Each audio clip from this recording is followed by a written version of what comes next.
Bismillahir Rahmanir Rahim. Rabbi shrah li sadri wa yassir li amri wahlul 'uqdatam min lisani yafqahu qawli.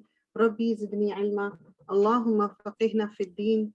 Allahumma inni as'aluka ilman nafi'a wa amalan mutaqabbala wa rizqan tayyiba. Rabbi yassir wa la tu'assir wa tammim bil khair. As-salatu was-salamu ala Rasulillah. Alhamdulillahi Rabbil Alameen. So inshallah ta'ala, we are going to start with today's topic.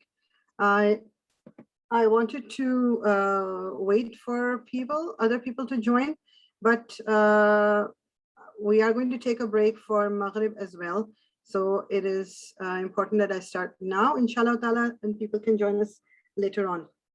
So the topic for today is mental health. And before even beginning today's class, I want to remind all of you that what we are going to learn today, or what we are going to discuss today, and you see the topics: depression, anxiety, stress.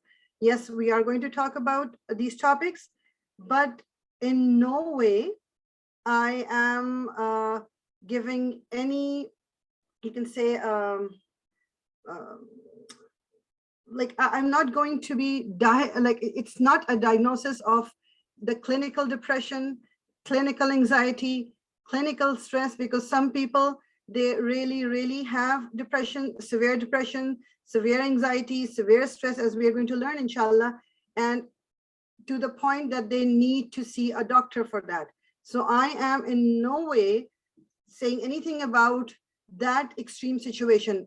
Today what we are going to learn, that these mental health issues are a reality, and they happen to different people at different levels.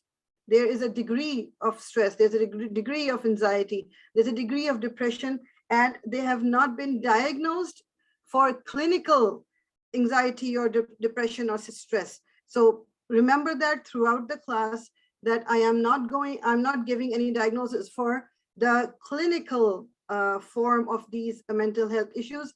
It is something that how we are going to see these topics today is each one of us goes through these mental health issues in our daily life, some one way or the other. They might not be that severe, but we might not need a doctor, but we to some degree we all face these situations. So today we are going to see what those situations can be, and how basically my focus is how to deal with them. Again, dealing with the low category, low levels of stress and anxiety and depression, that's what we are going to talk about today. So the first topic under mental health that we are going to address today is stress. And why did I mention stress first? Because stress basically is the root cause that gives, you can say, turns into depression, turns into anxiety, and there are so many other conditions. But stress is the basic root cause. And what is stress? Stress is the feeling of being overwhelmed, like you feel that you are unable to cope whatever situation you are in. You just feel that, okay, this is so much pressure, I can't handle it, I can't take it anymore, I don't know what to do right now. And it starts as small episodes of stress, maybe, and we're going to see what the causes might be. But this, if it is not checked, if it is not dealt with, or if it is not controlled, then this can lead to some real medical issues. It is really real, and we need to deal with it. We need to understand what the situation is, or what somebody else might be going through, or what I am going through. This needs to be addressed. The next, you can say that the topic for that the stress that leads to is anxiety.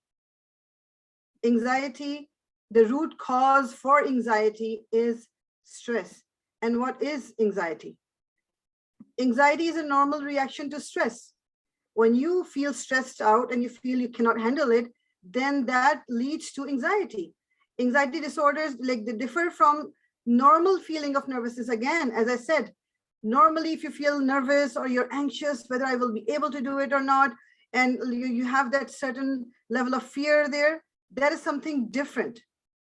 But if it turns into something that you're not able to handle, like it is turning into something serious, we need to see a doctor. Anxiety disorders are the most common of mental disorders and affect nearly 30% of adults at some point in their lives. And the adults, like when we hear the word adult, it basically, like, we think of people like in their maybe 30s or 40s or 50s, or no, but an adult, anybody like maybe in the 20s, they are considered adults.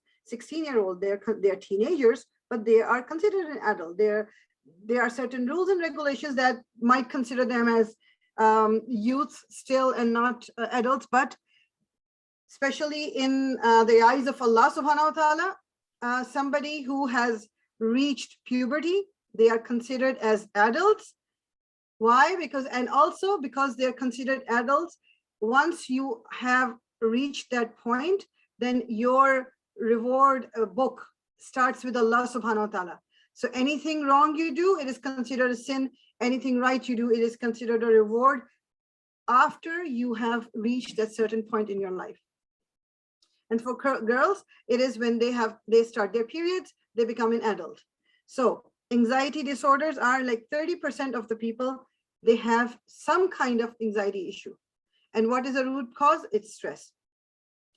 Something else that arises from stress is depression. And what is depression? Depression is basically, it is a condition that, like, it affects your mood. It affects how you function. And it is basically feeling of sadness, which turns into losing interest in activities you once enjoyed. You don't feel like doing anything. You want to stay in your bed. You don't want to get out of bed, or you don't want to go meet people. You don't like meeting people for a certain period of time, but it comes and goes. Again, I'm saying we are talking about that level of depression, but that comes and goes. You are not always in that state. But if majority of your time you are in that state, that needs to be looked at by a psychologist, a doctor, psychiatrist, whatever the need be. So, because if it starts interfering with your life, that means it is something serious. And sometimes we don't take it serious, which we should be taking serious. This is something, when it is left untreated, some people might be facing severe anxiety issues or severe depression, severe stress, and they're not dealing with it. And then ultimately, sometimes so many wrong things happen. Sometimes it can even lead to people taking their own lives. They reach a point where they feel like nothing is good anymore, and they feel like doing something, harming themselves. So that's why it is very important to keep our eyes open, even for ourselves and even for people around us. If we feel that somebody might be going through some difficult phases in their life, we need to be attentive. We need to keep our eyes open, and we need to be there for them. Some of the factors that leads to stress are harassment, discrimination, loss of job, hate crimes, constant media attention, household responsibilities or harassment. It can be at work, it can be in school, it can be in a public place, wherever it can be. Some people, like, they are regularly being harassed, and this gives birth to stress for them. It makes them stressful all the time. They are fearful when they leave their house. Okay, what if that person again comes and harasses me? Or people might be harassed at work, and they don't feel like going to work, but they have to because they're making a living. So they have to, and this can lead to a lot of stress. discrimination. In this world, we can see discrimination based on color, discrimination based on gender, discrimination based on your religion, discrimination based on your social background, your financial background. So many things are happening in today's world that leads to stress. And I'm using the word stress, but it includes anxiety, it includes depression, all these mental health issues. It is included in whenever I say stress, all of these matters are included in it. Loss of job. So you are always constantly in a state where you don't even know, okay, tomorrow they might just give me that pink slip and I won't have a job anymore. What if I lose my job? How am I going to earn? How am I going to make a living out of it? Then hate crimes. And being Muslims, we have like a lot of you can say examples that we see in the media about hate crimes, how some people lost their lives even because of somebody else's hate for them. It is not only restricted to Muslims, it can be anyone, any religion, any personality, any skin color. Hate crimes can be done against any kind of people. When people start hating a particular, you can say, group of people, they can commit whatever crime comes to their mind, and they are not in the right mind to think about it. So this is another stress factor. Then constant media attention. Sometimes you will see celebrities and they will take their own lives. And why? Because although they had a lot of money, they were famous, people were like, they had a lot of fans. Why? Life became too stressful for them because they were always in the light. People were always like trying to find what they're doing in their private life. They didn't have any personal space. People were trying all the time, even if they were happy, people would know. If they're sad, people would know. So constant media attention. And then even as Muslims, as Muslimas, especially when even a small thing happens and you will see it all over the social media. And we as Muslims, instead of supporting each other, we as Muslims are also part of that group that harasses the other person. And then lastly, household responsibilities. People, they're working, especially women, they're working as well as they have to look after their kids, or they have to look after their responsibilities at home, and they're going out, and a lot of burden on them. And this is true for men as well. They have so many responsibilities. If they are the only bread earner for their family, they have to take into account so many things. They feel stress, they face stresses at work, but they have to deal with issues at home as well. And sometimes that can lead to stress, and that can lead to anxiety, and that can lead to, finally, like if it is not treated, it can turn into a depression. Stress factors for a student. Like if you are a student, there are some additional stress factors. For example, exams. You have some exams, an exam coming up or a test coming up, and maybe you didn't prepare for it, or maybe you did prepare for it, but you feel that as if like it's not enough.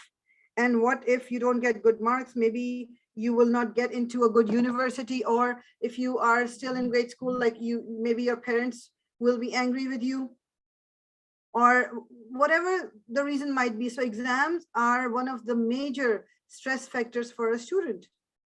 Assignments. You get like work in school. Sometimes students are working alongside their studies. So balancing those assignments is due to tonight, and you have work, and what if you don't do good at it? And then sometimes the teachers are not understanding. So a lot of things can go wrong there, and this gives students a lot of stress. Fashion. No. So fashion can be a stress factor. How? It is a stress factor because we, especially the young generation, the students, the teenagers, they always want to fit in. So they want to wear stuff that will make them feel good about themselves and make people say good things about them, because they don't want to wear something that is no more in fashion. So for example, when those skinny jeans came about, you will hardly see anyone wearing those baggy jeans, or at least some sort of loose jeans. They stopped making them, or if somebody had them from before, and if they will wear them, people started making fun of them. Although clothes should be a personal choice, whatever you feel comfortable in wearing. People should not be dictating what you should be wearing. But that the reality is, because of social media, and that's the next point, social media, everything is out there. And we, even as adults and students, the younger people, we like to post everything on social media. Whatever we are wearing, when we buy something new, or whatever anyone else is doing, and then that creates a lot of stress. How? Because I see, oh, she is enjoying her life, she's going on vacation, she bought this and she bought that, and see how slim she is, and look at her complexion, look at her makeup, her hair, and this gives you stress because, oh, what should I do? How can I go out this way when she looks like that? And what if, how will I fit in? My clothes don't, they're not up to the mark. I buy clothes from these certain stores, and my friends are buying clothes from those certain high-end stores. How can I fit in? And that is a lot of stress. Then parental pressures, and especially these pressures, especially living in a non-Muslim country, for Muslim students especially, and I agree, I am a parent too, it is a lot of pressure for Muslim students especially. It can be true for any kind of student. It doesn't have to be a Muslim student, but I'm talking especially about Muslim students because our deen teaches us to behave a certain way, to dress a certain way, to talk a certain way, to do things a certain way. But when we go out, we see people doing things totally opposite, totally the way, opposite to the way that we are taught at home. And so the parents put pressure on the student, no, you still have to behave a certain way. You still have to do it a certain way. And the student tries to balance it out, but it is not always an easy task. It is really hard. And adults should admit that it is hard. Not that because it's hard, so I might as well not do it. That's not what I mean. The thing is that it is there. Parents need to understand too. And the student needs to understand that, okay, this pressure, my parent, it is coming from their heart. They want good for me. And because my deen teaches me something that my parents are trying to convey to me, it is for my own benefit. I'm not going to let it be stressful for me or making me anxious about it. I'm going and try to do my best, and I'm going to try and ignore what people are saying. Inshallah, when we come to the point where we see what steps you can take to minimize stress factors, inshallah ta'ala, it'll start making more sense. And acceptance. Every one of us, whether we say it or not, we want to be accepted. Whether it is our family that we want, we want our family to accept us.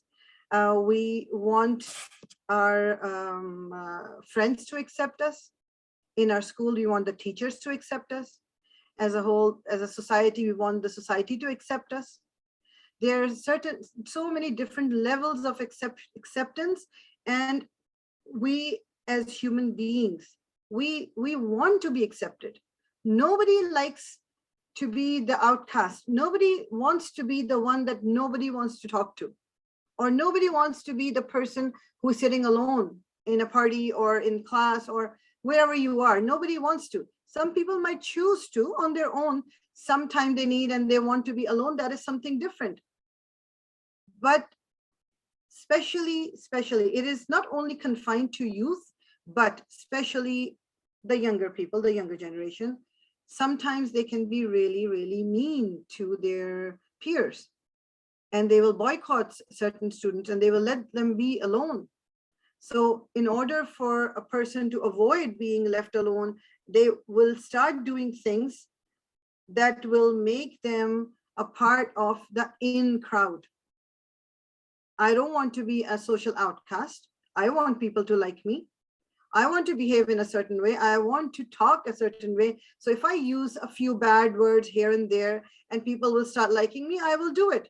Although our religion, our deen, forbids it. Our deen asks us not to use foul language, but you will see people using foul language when they are with their friends, and sometimes it becomes a habit, such a deep habit that they forget that they are talking to their parents or elders, and they will use those words in front of them.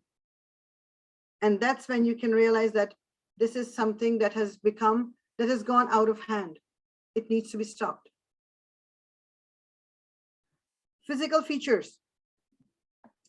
This is something, inshallah ta'ala, I will be doing a class on this specific topic too, but today would like to mention it.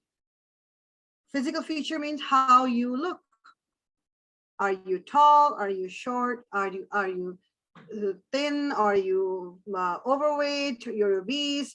Your skin color is white, or it's darker, or it's brown, yellow, green, whatever. You have big eyes, small eyes, long hair, short hair, curly hair, flat hair, straight hair, or the way you talk, your teeth, your nose, your fingers, your hand, your arms, whatever, all the body parts. So physical features, people make a comment about other people's physical features as if it's nothing. So as a teenager or as a young person especially, and this can affect older people as well. But to some extent, older people have either gotten used to it or they handle it a bit better. Younger people will feel it more, generally speaking.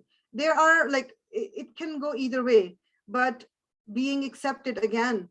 Oh, wow, I have to look a certain way. And that is the reason these filters on social media are available. Oh, you can look slim. If you're not slim, your face can look a certain way, your nose can look a certain way, because they have created this idea of what looks good and what doesn't look good. You have to conform to a certain mold, and if you don't have that particular kind of body or your skin color or eyes or hair, whatever, so that means you are not good looking. But you and me, being a Muslim, it is very important. We can go into the details, and inshallah in next few classes, in any one of my class, we will discuss it. But being a Muslim, the first thing is, you and me need to remind ourselves, Allah subhanahu wa ta'ala created me the way I look. And he says in the Quran, ahsani taqweem, that I created you in the best shape, best way. And if he says, if my creator says, I am the best creation, then who am I to complain? If he gave me a certain height, or he gave me a certain complexion, the skin color, or if he gave me short fingers, long fingers, or whatever it is, who am I to complain? This is how he wanted me to look. And I look perfect because he made me perfect. I can never let this, the fact that maybe I am not too tall. I am not, like, personally, I'm not too tall. I am not too short, but I'm not tall. So alhamdulillah, it never bothered me, because you realize that you had no say in it.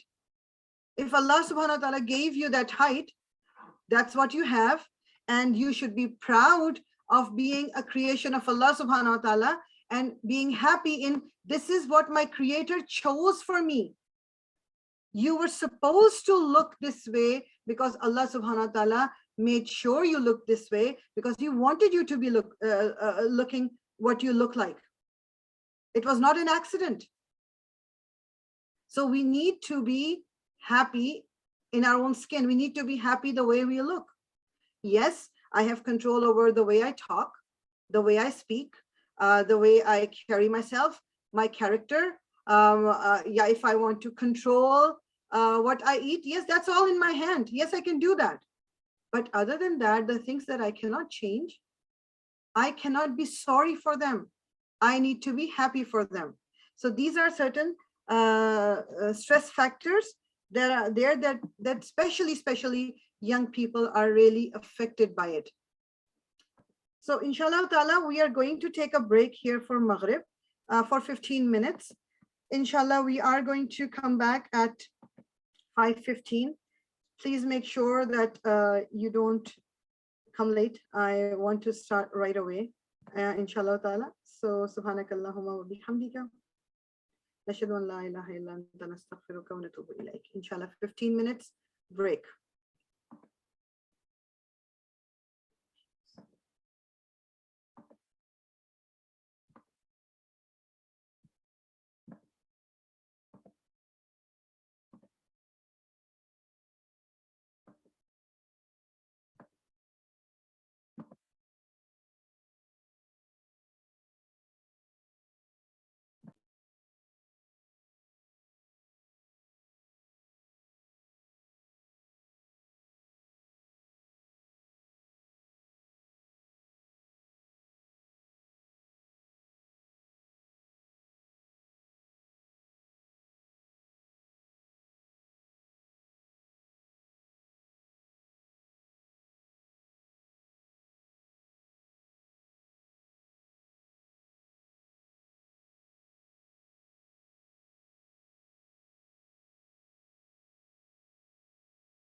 Bismillahirrahmanirrahim.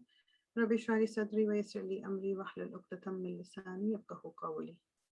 Bismillahirrahmanirrahim. Inshallah, we are going to resume our class today. I just had a question. So if those of you who I can only see one person, Habiba, who has written that she's a student, please raise your hands, whoever is a student in all among you. Just raise your hand. You have that option of raising your hand. Just let me know who is a student. Older people can be a student too, but just to get an idea. And it's open to mothers as well. So I don't have a problem with anything. I just need to get an idea. That's the only reason I'm asking you to let me know. Everyone is more than welcome to attend.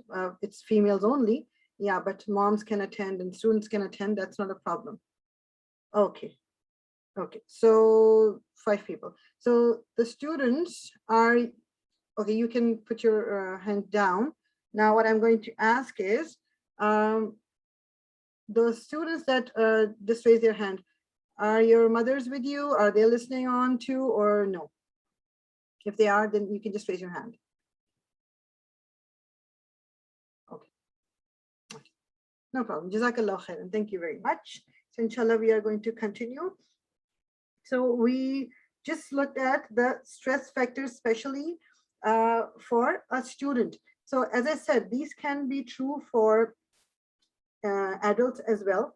People who might be married, it can be true for mothers. It can be true for anyone. It's not only for students, these stress factors.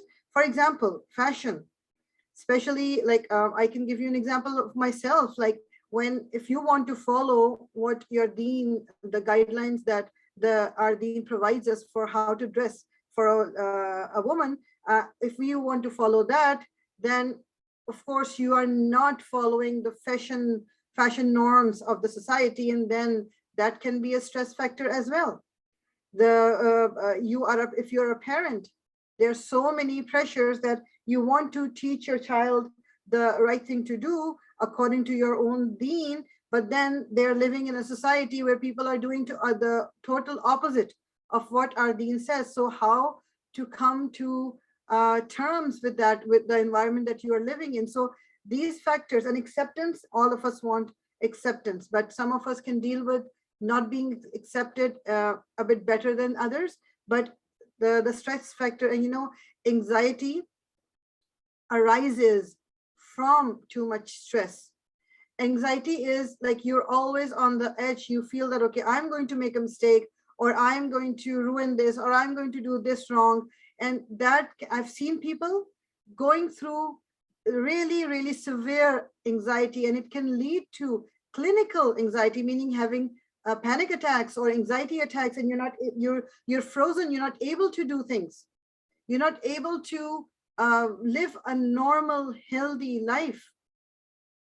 And then when that goes on for a long time, it can certainly lead to depression. And depression is, I know people, they don't want to get out of bed. They don't want to do the things that used to make them happy. They feel that, okay, what's the purpose of anything? Why am I even alive? Why I have to do this? Why am I studying? Why? So these things, they need to be addressed. They can't be left alone and not being addressed and not being treated. Certain levels of stress and anxiety can be treated with what I'm going to talk about, inshallah, in the next few, whatever time we have left from this class. But if it is more than that, then it needs to be treated medically. It needs to be addressed, and it can't be overlooked. This is something that we need to really, really pay attention to. Okay, inshallah. So Allah subhanahu wa ta'ala says, and this is from Quran, this is from Surah Al-Baqarah. I didn't write the Arabic, it's just the translation. And we will surely test you with something of fear and hunger and a loss of wealth and lives and fruits, but give good tidings to the patient. Who are the patient? who, when disaster strikes them, say, indeed we belong to Allah and indeed to him we will return. So this one, ayah number 156 of Surah Al-Baqarah. We usually, most of us, I think everyone must know or heard it at one point in their life or said it. This is the translation for Inna lillahi wa inna ilayhi raji'un. We usually use this ayah, we usually use this dua when we hear somebody passed away. But this can be said for any situation, that maybe we lost something and we can read this, or like we are stressed out, we can read this dua. We can, like, this is not only for people who passed away. And the first ayah number 155, it is also from Surah Al-Baqarah, that Allah subhanahu wa ta'ala is saying in the Quran, I am going to test you. Meaning there will be situations where you will be fearful that you might do something wrong and you might lose your job, or you might not do good in exams, or you might lose your job and you will not have anything to eat. Maybe you will lose your money. Maybe you will lose somebody you love, or you might lose your own life because you're scared of somebody and that causes you anxiety and stress, but you're so afraid they might kill you. Or you might lose the other blessings that Allah subhanahu wa ta'ala has blessed you with. These are trials from Allah subhanahu wa ta'ala. These are the tests from Allah subhanahu wa ta'ala. And he says in the Quran, in Surah Al-Baqarah as well, La yukallifullahu nafsan illa wus'aha, that Allah subhanahu wa ta'ala does not put burden on anyone more than they can handle. If you are going through a tough time, you're scared, or you maybe it's a hard exam or an assignment or some responsibility, just remember, if it seems hard, you are capable of doing it. Only that is the reason that Allah subhanahu wa ta'ala has put you in that situation. Because he says in the Quran, he doesn't burden anyone more than they can handle. So if I am going through a hard time, if I am going through some tough situations, it is because I am able to handle it. And how am I going to handle it? Because with Allah subhanahu wa ta'ala's help, he's always going to be there.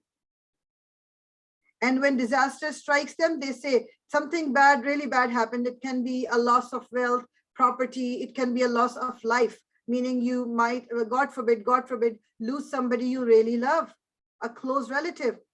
But then you say, Inna lillahi wa inna ilayhi raji'un. Indeed, we belong to Allah. Allah owns us. We are his property. And we are going to return to him.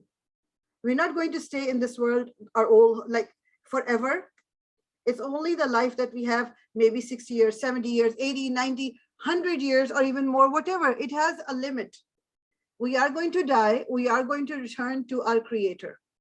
So all these problems that we have in this world, they're going to die in this world. They're going to stay in this world. It is how we deal with them, how we behave, that is going to stay with us in the Akhirah, in the hereafter.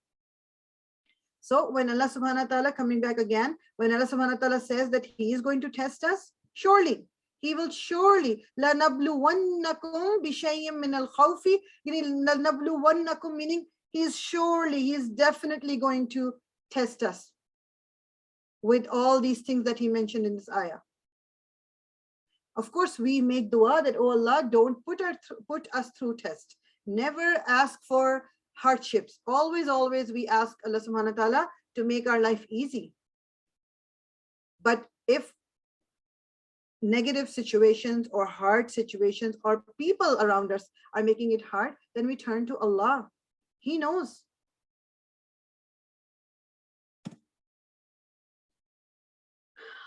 What is one of the main reasons that we are not happy? Like we have distress, we have the anxiety or depression or other mental health issues, because we look for happiness in the wrong place. Everyone wants to be happy. Nobody that you will meet and you will ask them and they will say, no, I don't want to be happy. I want to be sad all the time, or I want to be angry all the time. Nobody will say that. Each one of us wants to be satisfied. We want to be happy. We want to be content. We want to be at peace. But the problem is, majority of us, most of us, we look for happiness in the wrong place. And what is the wrong place? When our happiness depends upon material wealth and success. I get good marks, I go to the best university, I succeed in my exams, I get a degree, and that is going to be my success. That is how people will see me. Oh, she is so successful. Somebody has a really good job in a good company. People say, oh, see how successful he is. Somebody's kids are really, they grew up to be really active member of the society, or they are wealthy, or they have good jobs. Oh, see how successful he is. So for us, success and happiness depends on how much wealth we have, how much money we have, what kind of job we have. If we have a big house, big car, nice clothes, fashion clothes from famous fashion designers, and that will make us happy, because that is the wrong place. Because, you know, and this is true for everyone, because we are bound to be disappointed.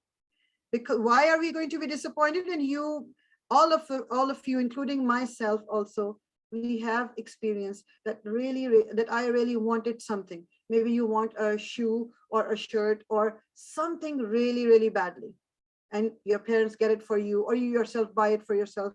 You'll be happy for a few days, and then after a few days, again, you want something else, and you're again unhappy. That happiness does not last. It stays there for, let's say, at a stretch, a week, 2 weeks, let's say a month. You're really happy about it. You got a new car, really happy about it. What happens afterwards? That happiness goes away. We are bound to be disappointed as such worldly pleasures. Anything, it can be anything, a good vacation, good food, car, house, clothes, friends, people, spouse, whatever it is, it will never last forever. It will never last forever. If we are too deeply attached to a material object, it can be anything. The list is unending. It's a long list. But if we are attached to material objects, we will become depressed when it is inevitably taken away.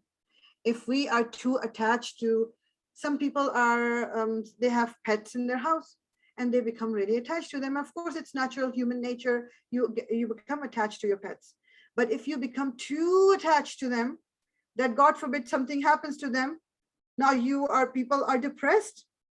They stop doing what they're doing. And you know, being a Muslim, if this happens to a Muslim, sometimes you will see they'll stop praying, they'll stop making dua, they'll stop following their deen just because they lost somebody.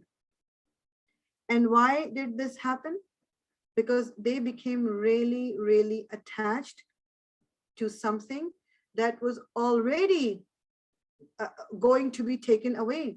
Nothing is forever.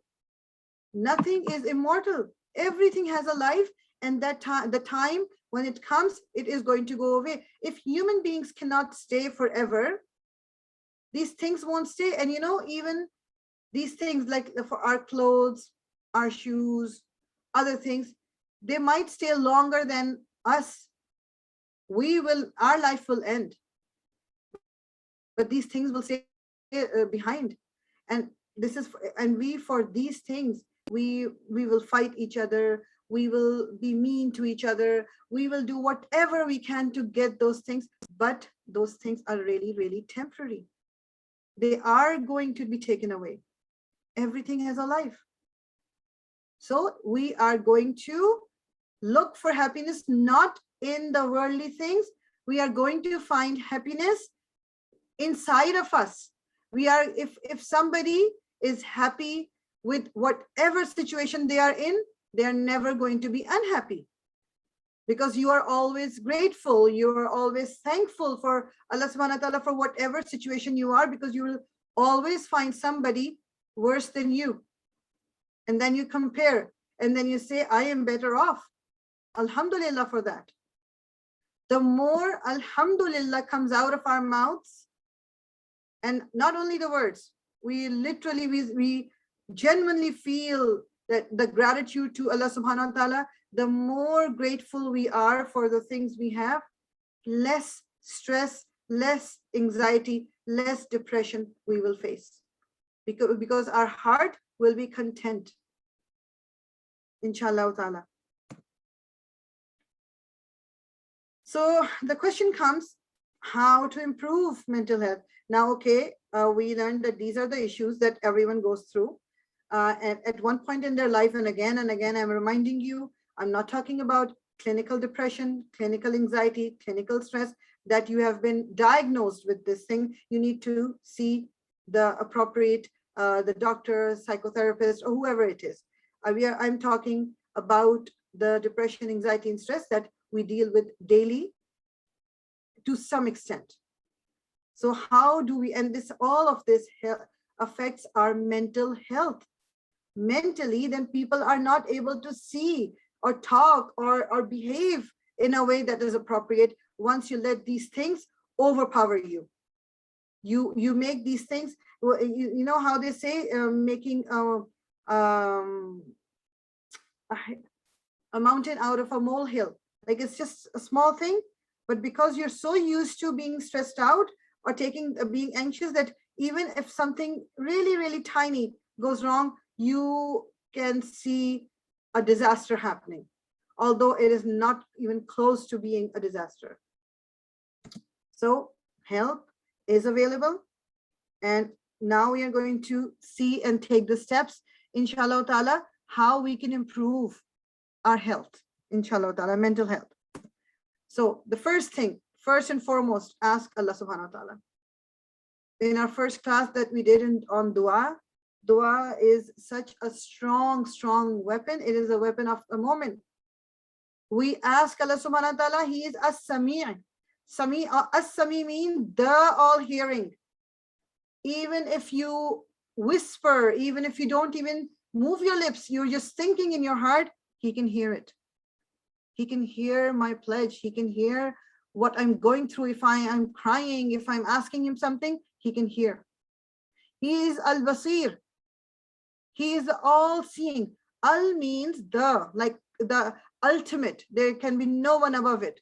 That's what Al-Basir means, the all-seeing. He can see, like, even if there's an ant under a rock, we might not see it. Allah knows what she's even saying, what she's doing, what's happening. So Allah can, subhanahu wa ta'ala, can see whatever is going on in my life, even if I don't say it. So that should give me some consolation. It should give me some strength. Allah knows what I'm going through. So I need to calm down.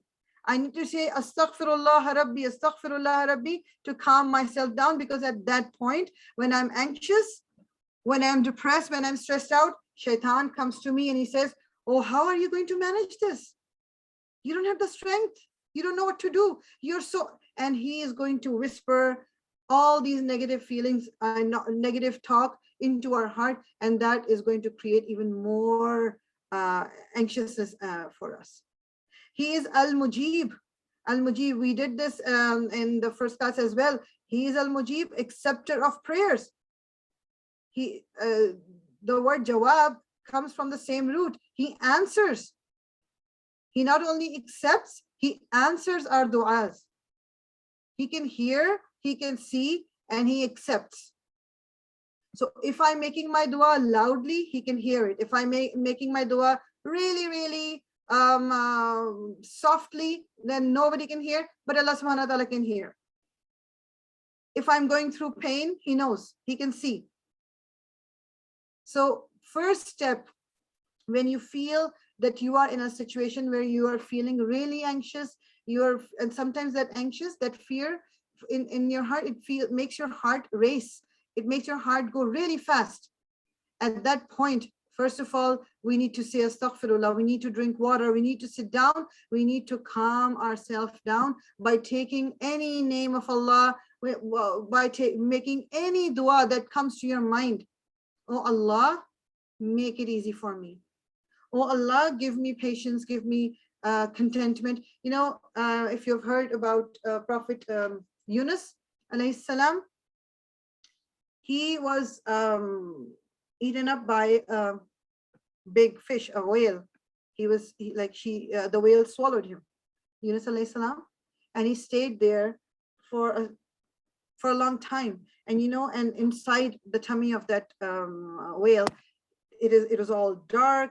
He didn't know what's going to happen now, and he is there and he's scared, and he is making dua to Allah subhanahu wa ta'ala.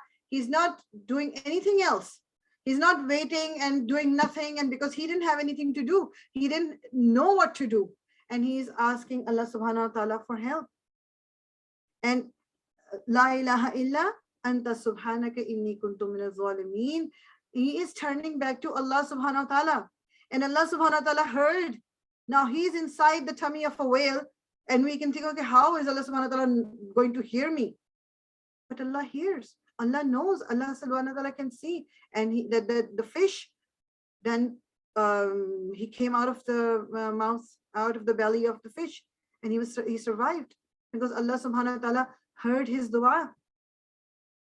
So dua is really, really strong. Never underestimate the strength of dua. Yes, that is the first step. The second step is to take action. Yes, you're making dua to Allah subhanahu wa ta'ala, but that doesn't mean that you don't do anything to make or to improve your situation. You make dua and then try to make your situation better by whatever way you can do, whatever way you can do. And then in the Quran, again in Surah Al-Baqarah, Allah subhanahu wa ta'ala says, وَاسْتَعِينُوا بِالصَّبْرِ وَالصَّلَاةِ, and seek help, وَاسْتَعِينُوا, and seek help with patience, بِالصَّبْرِ وَالصَّلَاةِ, and prayer. Allah subhanahu wa ta'ala is telling us to take help from patience and salah. Whenever Rasulullah was really worried about something, he used to pray salah. We can pray volunteer prayers as many as we want, because when we are standing in front of Allah subhanahu wa ta'ala, that connection is stronger. And when we are doing sajda, that connection is the strongest. So we should take help from sabr and prayer. And what is sabr? Sabr does not only mean patience. Patience is, okay, you're just, somebody did something to you, now you're patient. You're not doing anything about it. No, that is just part of it. It includes self-control. When somebody harmed me, I am going to control myself. Maybe that harm was only through words. Somebody said something to me and it hurt me really badly. Now, instead of retaliating and spitting bad words or whatever, I'm going to control myself. The first thing is to self-control. Sabr means to control yourself. Perseverance, keep doing what you're doing with strength. That is also part of sabr, because during that process, things might not go the way you want them to go. So you are going to show perseverance. That is also part of sabr. Endurance, you're not going to sit down and do nothing. You're not going to lose. Whatever situation Allah subhanahu wa ta'ala has put me in, He knows I can handle it, and I am going to handle it. How am I going to handle it? Because Allah subhanahu wa ta'ala is going to be with me. He's always there with me. I am going to handle it. A focused struggle to achieve our goal despite all odds. So your goal is, let's say your goal is to get out of this tight situation. I need to do, like, for example, take the example of an exam or a test or a culminating. I have to do good in my exam. So just by making dua, oh Allah subhanahu wa ta'ala, please give me, let me have good marks in my exam, it's not going to be enough. Why? Yes, you make dua and you make dua, Allah, please help me get good marks. And then you just sit around, do nothing, you don't study for it. That's not what it is.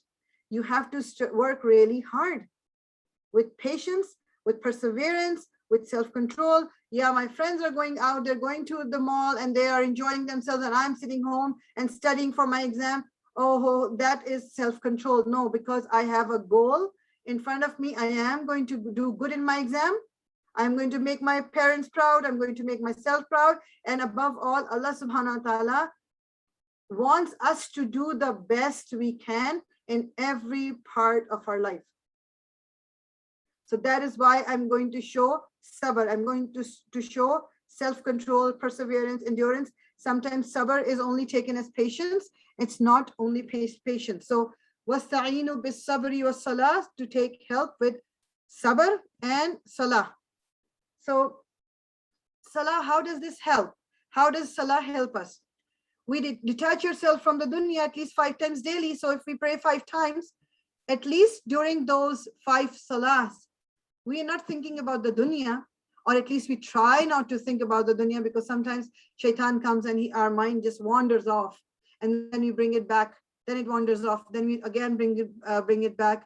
So we keep on doing that, and inshallah a time comes when your salah has that khushu, your salah has that focus that you are connected to Allah subhanahu wa ta'ala. So 5 times that salah takes us away from the dunya. But now, other than those 5 salahs, you are really feeling down, you're feeling depressed, or it's something is really bothering you, do your wudu and stand in front of Allah subhanahu wa ta'ala and make dua in your sajda. Oh Allah subhanahu wa ta'ala, please take me out of it.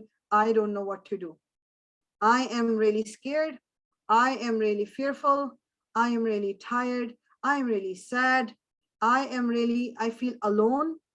I don't have any support. I don't have anyone with me. Oh Allah, but I know you are with me. You're never going to leave me. Please make me or help me go through what I'm going through now, and make me become somebody that you really love, oh Allah subhanahu wa ta'ala. So do wudu consciously. So that is also one of the steps. Make wudu. If you are in wudu, it gives you a different sense. It gives you a different kind of peace. While you're washing your hands, be conscious of it. When you're washing your elbows, be conscious of it. Your face, your feet, every part that you wash for wudu, be conscious of what you're doing. That gives you contentment. That gives you sabr. That gives you peace. Get ready to meet your creator. So when we are standing in front of Allah subhanahu wa ta'ala in our salahs, we are basically meeting Allah subhanahu wa ta'ala.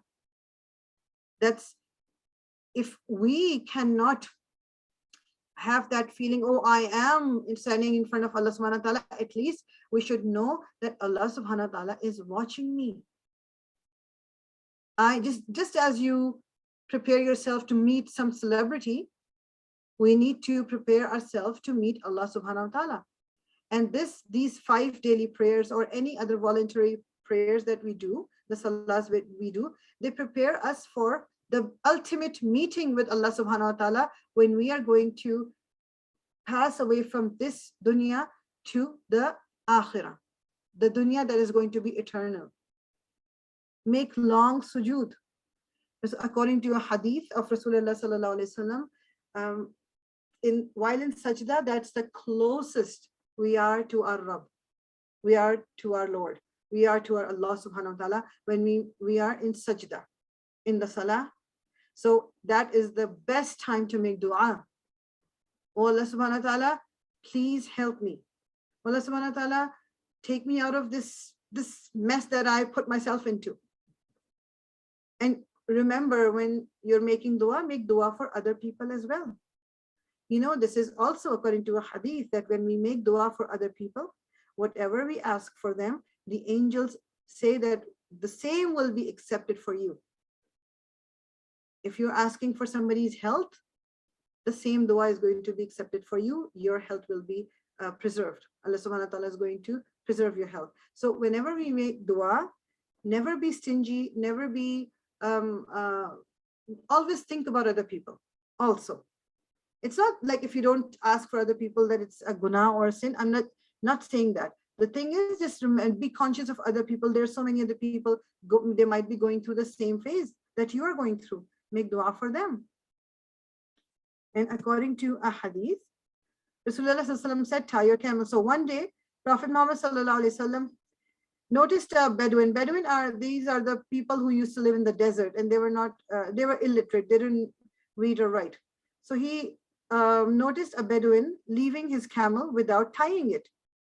He asked the Bedouin, why don't you tie down your camel? The Bedouin answered, I put my trust in Allah. The Prophet ﷺ then said, tie your camel first, then put your trust in Allah. As I mentioned before as well, Allah, what this means is that yes, Allah subhanahu wa ta'ala is the ultimate deity who is going to look after who, and nothing can happen without his permission. But I have to play my part first. I am going to tie my camel, meaning whatever situation I am in, I am going to strive to get that situation better. Whatever I can do, I'm going to do. And in the same time, I'm going to ask Allah subhanahu wa ta'ala, and I'm going to say to Allah subhanahu wa ta'ala, oh Allah, I'm leaving everything to you. You are going to take me out of the situation. That is what tying your camel means. Sometimes we have this different, like a wrong, you could say, thinking that, okay, Allah subhanahu wa ta'ala knows what I'm going through. He's going to take me out of the situation, and I'm just sitting around doing nothing to make my situation better. No, I have to take the first step. I have to take my situation better. Another thing is, don't put too much on your plate. Meaning, take up only which is necessary and important. Sometimes we take up too many responsibilities and we are not able to handle it. And then when it becomes a burden, and that's when we lose it. Then that's when we are stressed out, we become anxious. And then when we are not able to do it for a long time, that is when we become depressed. Okay, I'm good for nothing. I can't do anything. I can't do anything right. So only take up what is necessary and important. Make a list of priorities. And this is true for students also, and anyone who's not a student, for house chores as well. Prioritize the things that you have to do. So for your school, if you have some assignments due, or you have a test or an exam, make a list when is what due. And whatever is due first, do that first. Or whatever is more important, do that first. Or whatever will require less time, get it out of your way and do it first. So make a list of priorities and follow and stick with that list. Make Salah the center of all activities. Everything else will fall in place on its own. Sometimes what happens is we are trying to juggle so many activities and responsibilities. And in the meantime, because we have to do those things, we forget to pray Salah. We lose our Salah. For now, especially like in winter, Salahs, especially like Asr, Maghrib, Isha, they come one after the other. And even between Zohar and Asr, that's not that much time. We forget, and we go to the mall, we need to get this or that, and we forget about it. Students who go to school, now Zohar has to be in your school. You can't pray when you come home. It's already Asr time. So you have to make sure you find a time and place to pray at school. So if we make Salah our priority, and all the activities revolving around Salah, everything will fall in place. Allah subhanahu wa ta'ala is going to make sure that we are able to do everything else too, if we give priority to Salah. Now remember, whatever I'm saying and whatever you see on the slides, it is all going to help you with de-stressing your life. And if you de-stress your life, you will be less anxious, and the chance of you being depressed will become even less. So pay attention to all these things that I'm saying right now. So health, our physical health, that matters too. Because if physically we are not feeling well, we are feeling weak, it can also add up to our stress and anxiety. We must recognize that in Islam, our physical bodies have a right over us, that we take care of our health, optimize our nutrition. So our nutrition, meaning the food we eat, has to be good. It has to be tayyib. This Quran uses the word tayyib for the food. So there's one thing, the food being halal. We know that we need to eat halal meat. We need to have halal. It cannot have pork gelatin. We cannot eat the meat of some other religions, or we have to have the slaughtered in a way that Allah subhanahu wa ta'ala, Rasulullah sallallahu alaihi wasallam taught us. So that's all good. That's halal and haram. But tayyib, in the Quran, the word tayyib is used, thing that might be halal, but they might not be good for you. So for example, chicken, if it is slaughtered the proper way, it is halal. We can eat chicken. But let's say the chicken piece has been lying on your counter for 2 days now. Now it has gone bad. So although it was halal, but now if you eat it, it is not tayyib anymore. It can be harmful to your body.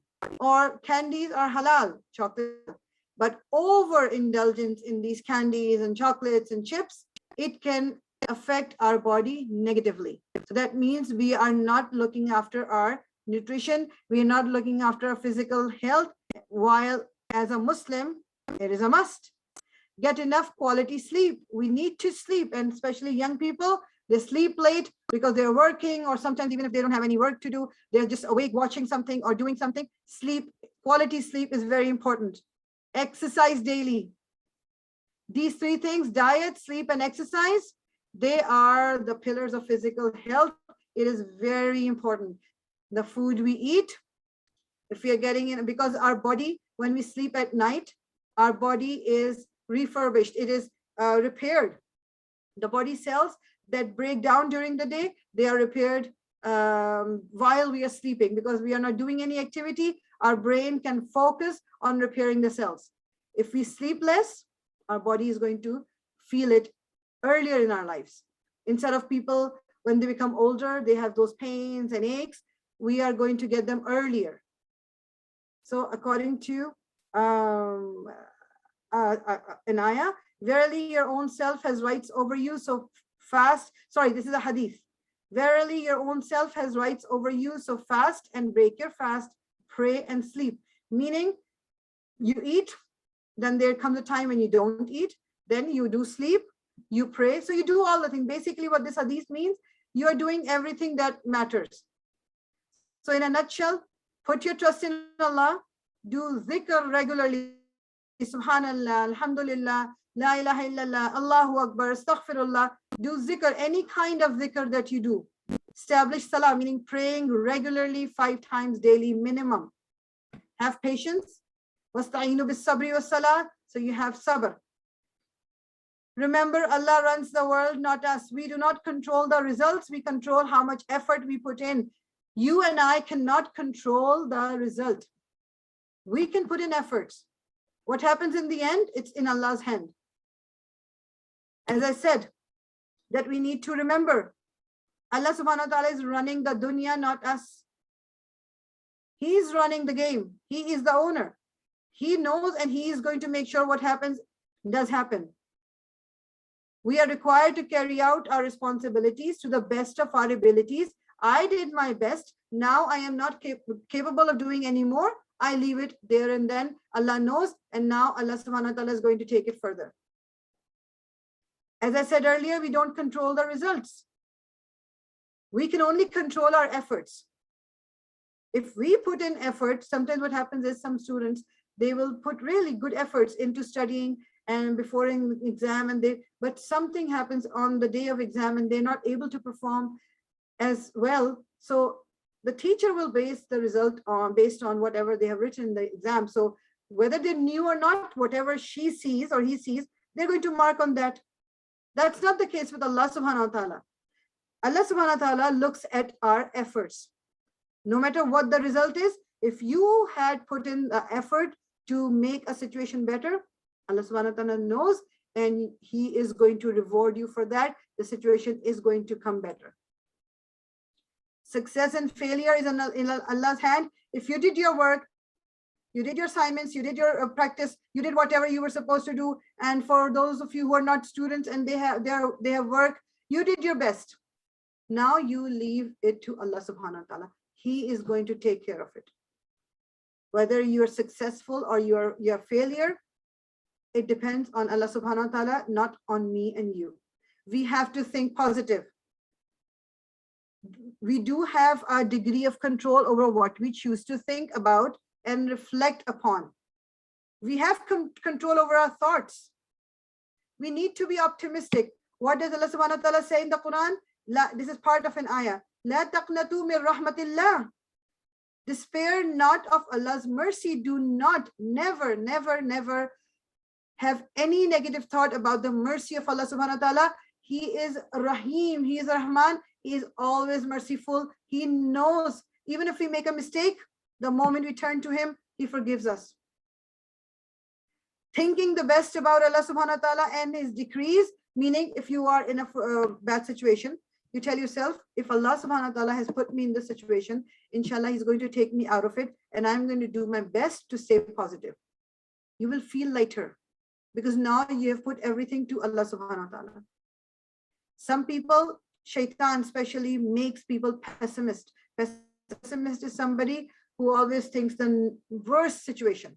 Oh, I know all wrong things always going to happen to me. I know this is going to happen in my exam, although I will do this, but they are always dwelling upon the negativities in life.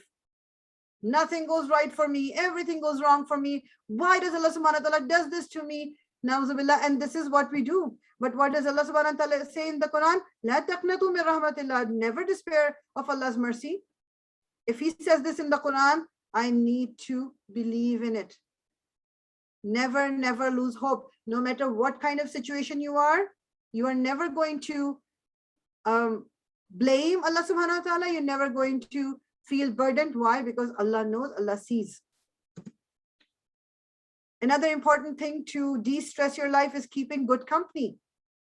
The people around you, are they positive people or negative people? When we surround ourselves with negative people, it is bound to have an effect on us. According to a hadith, Rasulullah ﷺ says, verily the parable of a good friend and a bad friend is only that of a seller of musk and a blacksmith. So basically what he's saying, a good friend is like a seller of musk, meaning somebody who sells perfume. A good friend is like somebody who sells perfume. So when you are with them, you, even if you don't buy a perfume, if you go to a perfume store, even if you don't buy a perfume, the whole store has so many good smells that when you come out of it, you smell like a perfume.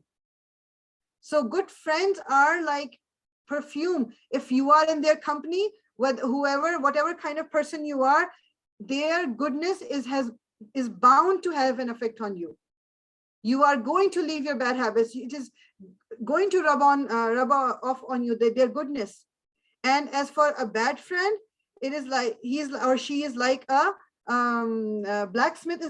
Blacksmith is basically somebody who use in their, like, they're basically making for example hoofs for horses or things made out of iron, or so there's a lot of coal burning and there's a lot of fire, there's black smoke. So that person is usually, their own clothes are totally black, their hands are black, their faces sometimes. So whether if you have bad friends, they're like blacksmiths. If you spend too much time with them, the bad smell of smoke is bound to come in your clothes. What does it mean? Their bad habits are going to become a part of you as well, because day in, day out, you are spending time with them. For example, your friend, they are not too much into praying salah. Now salah time comes, you are with them. And you feel weird, okay, I'm going to, if I go and pray, they're going to make fun. Or we're doing such fun activities. Oh, that's okay if I miss one salah.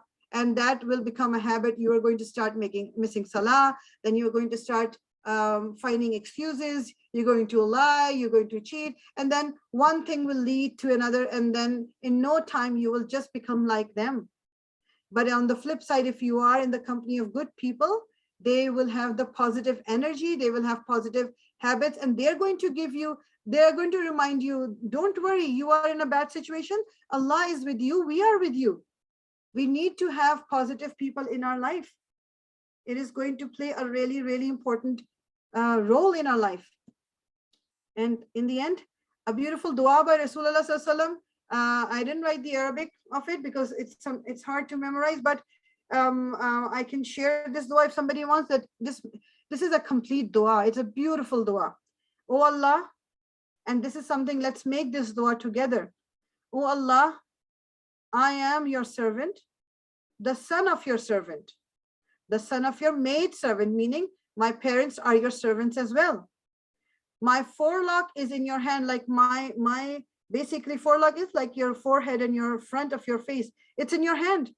Your command concerning me prevails. So whatever you have commanded me to do, that has top priority. And your decision concerning me is just. Whatever decision you make for me, it is fair, it is just, that's the best decision that there is.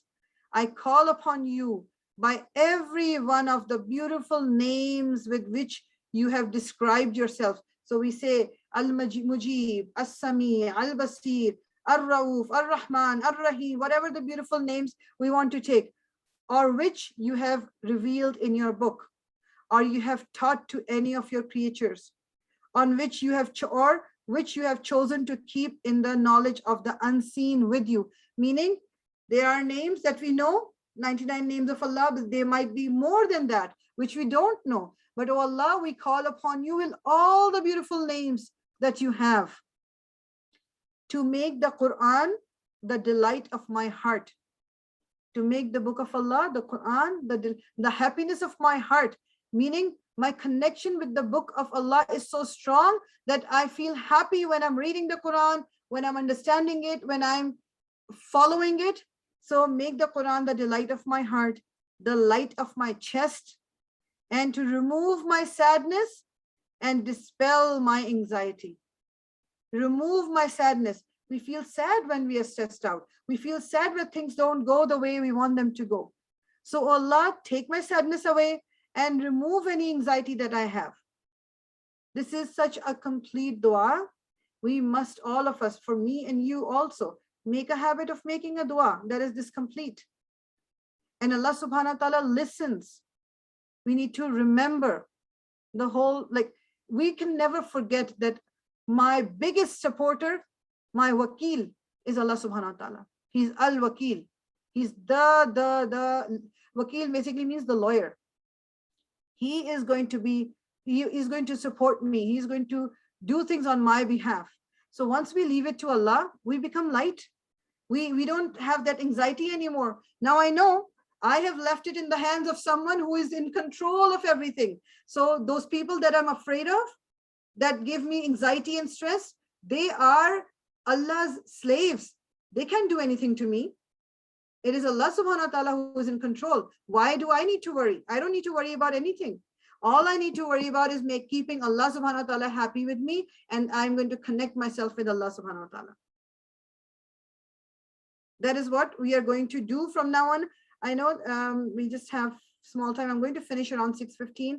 I had chosen an ayah to discuss today, but I already mentioned it in this the slides that you see. So I'm just going to go over it only a little bit. This is again this ayah we did, ayah number 155. And we will surely test you with something of fear and hunger and loss of wealth and lives and fruits, but give good tidings to the patient. We need to make sure we remind ourselves, write it somewhere, ayah number 155, memorize it, put it somewhere where you can see it every day, that Allah subhanahu wa ta'ala is saying that he is going to test us. So tests are going to come our way. It can be a test through our education, through our knowledge, through our parents, through our kids, through our friends, through our siblings, through our workplace. It can come through any form, any shape, it can instill a fear in us. Or we might lose our money, or we might be hungry. We might come on the streets. If I did not do this haram business, I won't have any money to feed my family with. Or what if I did this and I lose my parents, or I lose my husband, my wife, my kids? These things, they overtake our minds, and from there, the mental health issues become even stronger. Again, if the anxiety, the depression, the stress is taking over your life, you cannot function normally. It needs to be addressed. You need to see a professional. The levels that I'm talking about, this is something when it comes and goes, and you're still living your life. If it is not controlled at this level, it goes out of hand. It goes out of hand, and at that point, we are not able to handle it anymore. So may Allah make it easy for everyone, whatever situation anyone is going through, no matter how hard it is, how sad you become because of that situation, how depressing it is, may Allah take it away. May Allah remove it from everyone. May Allah make easy whatever struggles everyone is going through. May Allah make the life easy. May Allah make our life easy for our parents, for our siblings, for our kids, for everyone around us. May Allah protect everyone. سبحانك اللهم وبحمدك نشهد أن لا إله إلا أنت نستغفرك ونتوب إليك ربنا تقبل منا إنك أنت السميع العليم وتب علينا إنك أنت التواب الرحيم الصلاة والسلام على رسول الله الحمد لله رب العالمين. فجزاك الله خيرا for everyone for joining us today. If there's any question, you can always ask me. If you want to message me separately, you can do, or you can ask me now.